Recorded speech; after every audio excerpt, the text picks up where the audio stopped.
Hello friends, I hope you all are doing well. आज हम लेके आए हैं आपके लिए पेपर नंबर 1 जिसका यूनिट है unit number 4 that is communication. और कम्युनिकेशन के अंदर हम आज सीरीज करेंगे एमसीक्यू सीरीज नंबर 5। इससे पहले की जो 4 पार्ट्स हैं उसका एक कॉमन वीडियो मैंने कंबाइंड वीडियो बनाकर ऑलरेडी प्लेलिस्ट में डाल रखा है, आप उसमें देख सकते हैं। आज हम करेंगे पार्ट नंबर 5। तो जितने भी एमसीक्यूज आपको ये देखने को मिल रहे हैं, चाहे वो पेपर 1 है चाहे पेपर 2 कॉमर्स है, उसमें मैक्सिमम क्वेश्चंस प्रीवियस ईयर के पेपर से लिए गए हैं, प्लस जो इंपॉर्टेंट रेलिवेंट क्वेश्चन बनते हैं हमें लगता है ये एग्जाम में आ सकते हैं, हम उनको कवर करेंगे। तो चलिए हम शुरुआत करते हैं। सबसे पहले क्वेश्चन पे आते हैं। आज हम कम्युनिकेशन में आपको 2 अलग अलग सेट दिए गए हैं। वन है मीडिया जो हम यूज करते हैं कम्युनिकेट करने के लिए, सेकंड है ट्रांसमिशन। तो आपको ये बताना है किस तरह के कम्युनिकेशन में कौन सा मीडिया यूज होता है, how to transmit your message through which media. तो आपके ऑप्शन देखें आप, options are audio, advertising, internet, newspaper.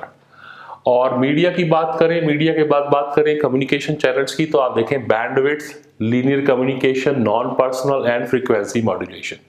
One by one सबसे पहले बात करते हैं हम इसकी ऑडियो। जहां पर ऑडियो बात आएगी यानी आप कुछ बोलकर अपनी बात कहना चाहते हैं तो उसमें एक कंसेप्ट जरूर आएगा, that is called frequency modulation. Clear. अगर मैं बात करूंगा एडवर्टाइजिंग की, एडवर्टाइजमेंट क्या होता है? It's a non personal communication. Reason being, advertisement क्या है? पेड फॉर्म है, कंपनीज पे करती हैं और पब्लिक को, ऑडियंस को बताने का तरीका है, बट नॉन पर्सनल है, क्योंकि मैन टू मैन हम ऐड नहीं करते। हमने पूरे न्यूज़पेपर में ऐड दे दिया, हमने होर्डिंग लगा दी, हमने टीवी में ऐड दे दिया, इट्स ए नॉन पर्सनल। ऐसे ही अगर मैं बात करूं इंटरनेट की, तो इंटरनेट में क्या चाहिए आपको? बैंडविड्थ। आई होप सबको पता है आपको ये। And the last one newspaper. Newspaper के लिए क्या आएगा? Linear communication. लीनियर कम्युनिकेशन हमारा एक बेसिकली लीनियरिटी का एक मॉडल है कम्युनिकेशन का, शैनन वीवर का, जिसके अंदर क्या होता है? लीनियर कम्युनिकेशन के अंदर एक एलिमेंट है हमारा कम्युनिकेशन का, वो मिसिंग होता है, उसको बोलते हैं feedback. No feedback is there in the linear communication, same with the newspaper, क्योंकि न्यूज़पेपर में आपके पास फीडबैक के लिए कुछ नहीं होता। ठीक है, वन वे है कि सब उन्होंने जो लिख दिया आपने पढ़ लिया, दैट्स इट। तो ये जो ऑप्शन मैंने आपको बताए, अगर आप उनको कंपेयर करेंगे तो हमारा आंसर क्या बनेगा? ऑडियो का हमने बनाया फ्रीक्वेंसी यानी ए का 4th, बी 3rd, ये आपको नीचे कोड दिए गए हैं, ए 4th आपको एक ही मिल रहा है, बी 3rd, तो right answer will be the C answer है इसका। सेकंड पे आते हैं। एक और मीडिया की बात करें, आपने सुना होगा mass media, through radio, through television. तो mass media do not have the predetermined functions for everyone, क्योंकि हम तो मासेस को सर्व कर रहे हैं ना, and the people use them the way they like. क्यों? मास मीडिया में ये तो होता है, जिसको जो अच्छा लगता है वो सुन लेता है। मान लीजिए न्यूज चैनल है, बहुत सारे हैं, सभी तो हम नहीं देखते ना, जो हमें अच्छा लगता है हम वही देखते हैं। इसका मतलब क्या है? This is the suggestive of fact. कौन सा फैक्ट इसमें छुपा हुआ है? देखें आपको, यानी ये बात कर रहा है ऑडियंस की, बात कर रहा है कंटेंट की। आप पढ़ें इसको। फर्स्ट है आनंद, यही इसका आंसर है क्या? Audiences are active, they know कौन सा मीडिया उनको चूज करना है। ठीक है। दूसरी बात ये कह रहा है, बाकी इतनी रेलिवेंट नहीं है कि सब सारी ऑडियंस होमोजीनियस, ऐसा नहीं होता, या कंटेंट लैक्स प्लुरलिटी, ऐसी कोई बात नहीं है। मेन इश्यू इसमें क्या है जो ये कहना चाह रहा था वो, कि audiences are active. Okay, 3rd पे आते हैं हम, see. A communication process can be considered complete. हम सभी जानते हैं कम्युनिकेशन का प्रोसेस, आपने पिछले वीडियो में देखा होगा, हमने पढ़ा था साहब, सेंडर से लेकर रिसीवर तक के बीच में बहुत सारी कड़ियां होती हैं। पर ये कंप्लीट कब माना जाएगा? जब आपका रिसीवर आपकी कही गई बात को समझ जाएगा उसी सेंस में जिस सेंस में सेंडर ने कही थी। तो अब ऑप्शन देखें आप, when the sender transmit the message, सिर्फ मैसेज पहुंचाने से ही कम्युनिकेशन कंप्लीट नहीं होता, यू वांट द फीडबैक। या the message enter the channel, सिर्फ एंटर किया है, पहुंचा नहीं पहुंचा हमें नहीं पता, या मैसेज लीव्स द चैनल। तो ये तीनों ही इरेलीवेंट है. Right answer will be the D1. When the receiver understands your message, then your communication process will be assumed as a complete. Okay, next one. एक कस्टमर, ये एक statement है, देखें आप. एक customer writes to a bank, एक customer अपने bank को लिखता है क्या, kindly send me a statement of my transaction, और ये मेरा फला फला बैंक अकाउंट नंबर है during the last 3 months. In terms of communication, अगर हम कम्युनिकेशन की बात करें तो इट विल बी कॉल्ड, हमने पढ़ा कम्युनिकेशन में क्या होता है साहब, there should be a sender, there should be a receiver, a message should be there, a channel should be there. तो ये पूछ रहा है साहब कम्युनिकेशन के प्रोसेस में ये क्या है, तो ये अगर आप इसको पढ़ते हैं तो ये क्या है, ये कंटेंट है, ये मैसेज है कि साहब वो कहना क्या चाहता है. क्या है ये, एक मैसेज की बात कर रहा है, क्योंकि एक व्यक्ति बैंक को लिख रहा है ये सारी बातें, तो ये क्या है हमारा मैसेज. चलिए जी, 45th में एक सीक्वेंस है आपके सामने. In the context of communication, usual sequences. Usually communication में सीक्वेंस होती क्या है, 4 एस्पेक्ट हैं. एक एस्पेक्ट है लैंग्वेज, एक है कम्युनिकेशन, एक है सोसाइटी और एक है सिविलाइजेशन. इन्हीं चारों को अलग अलग तरीके से कम्बिनेशन बना रखे हैं. अगर आप राइट आंसर की बात करेंगे तो आप इनको देखें. जो हमारा करेक्ट आंसर है दैट इज सी. सी क्यों है, क्योंकि very first step there should be a communication. Communication के लिए क्या चाहिए, एक लैंग्वेज, किसको सर्व करोगे, सोसाइटी को, उससे क्या होगा, सिविलाइजेशन.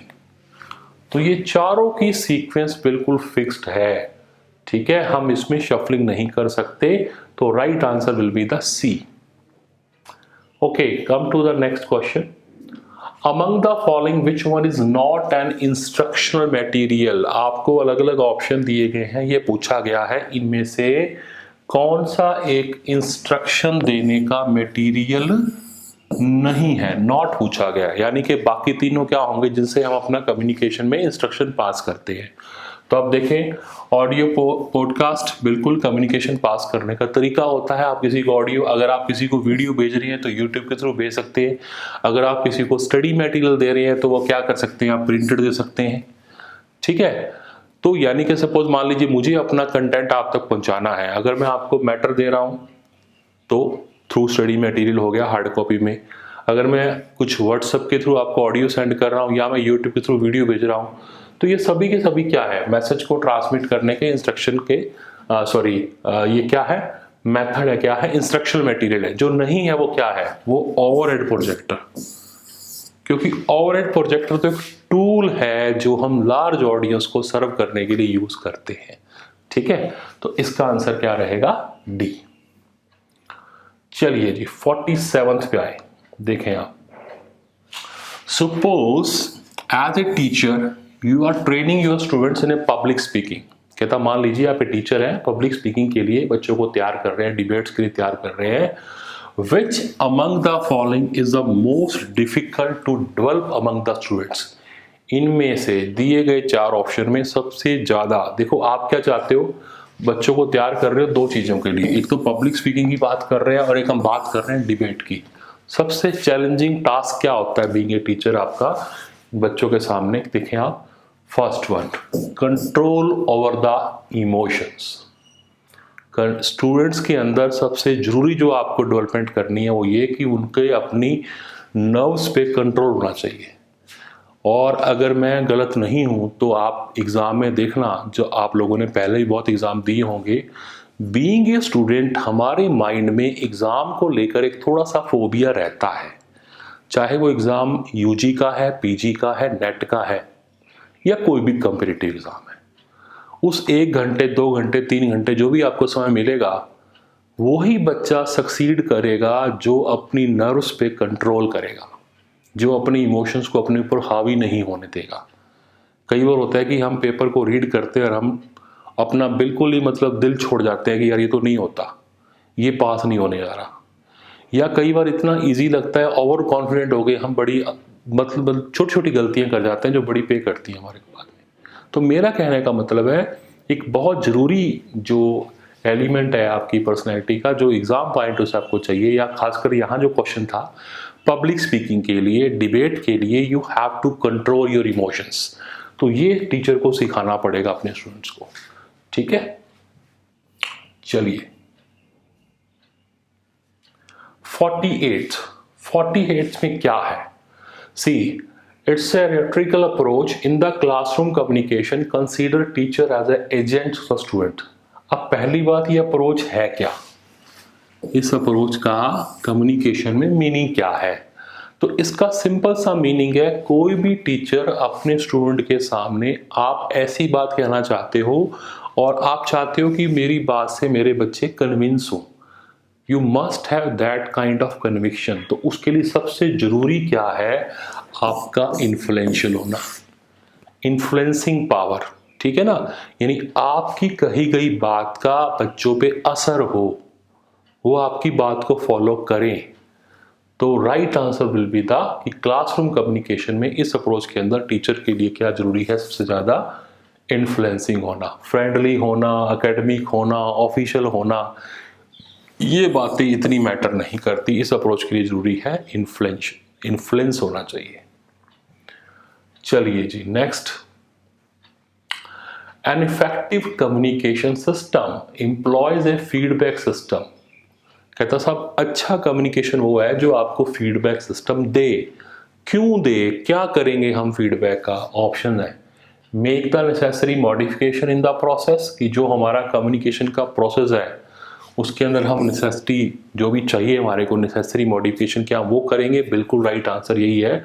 आल्दो आप बाकी पढ़ेंगे, understand more about the content, find the fault with the receiver, no. Ultimate objective to get the feedback is to change कौन से? जो नेसेसिटी है, जो जरूरी है, नेसेसरी है आपके लिए। आप अपने प्रोसेस को थोड़ा मॉडिफाई कर लोगे ताकि सेंडर अपनी बात को रिसीवर तक इफेक्टिवली पहुंचा पाए। चलिए जी लास्ट क्वेश्चन है आज का, द कम्बिनेशन ऑफ, सी इसमें कम्बिनेशन है किन किन चीजों का? एक तो वर्ड आता है computing, calculations, second one is telecommunications, third one is media in A digital atmosphere, जो आजकल चल रहा है कि हम एक साथ कम्युनिकेशन के अंदर हम आईसीटी का यूज भी कर रहे हैं, ठीक है। तो इसको क्या बोलते हैं? इसका टेक्निकल नेम होता है कन्वर्जेंस।